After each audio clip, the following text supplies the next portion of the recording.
રાજ્યમાં વરસાદી માહોલથી ટ્રાન્સપોર્ટ વેપાર ઠપ થઈ ચૂક્યો છે।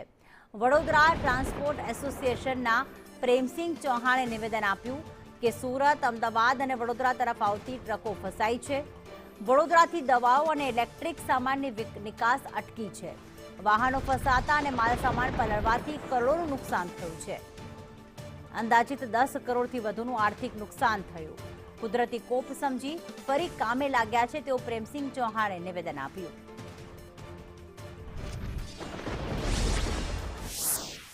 ભારે વરસાદને કારણે ગુજરાતના જે હાઈવે છે, મુખ્ય માર્ગો છે, પાણીમાં ગરકાવ થઈ ગયા અને તેના કારણે ઉદ્યોગની સપ્લાય ચેન ખોરવાઈ છે। ત્યારે વડોદરાના ટ્રાન્સપોર્ટ વ્યવસાય સાથે જોડાયેલા લોકો સાથેની શું હાલત છે, શું પરિસ્થિતિ છે તે અંગે વાત કરીશું। ત્યારે વડોદરા ટ્રાન્સપોર્ટ એસોસિएशन उपाध्यक्ष प्रेमसिंह चौहान अपनी साथ है।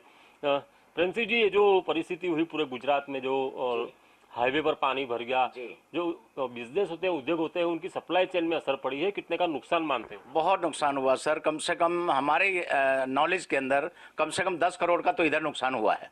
और हाईवे पे पानी भर गया, गाड़ियों में भी पानी भर गया, माल गीला हो गया। हमारे बहुत कॉस्टली माल, दवाई, मेडिसिन वगैरह सब गीले हो गए। बहुत बुरा हाल हो गया सर। हाहाकार मच गया हम लोग का। बहुत भारी नुकसान हुआ है।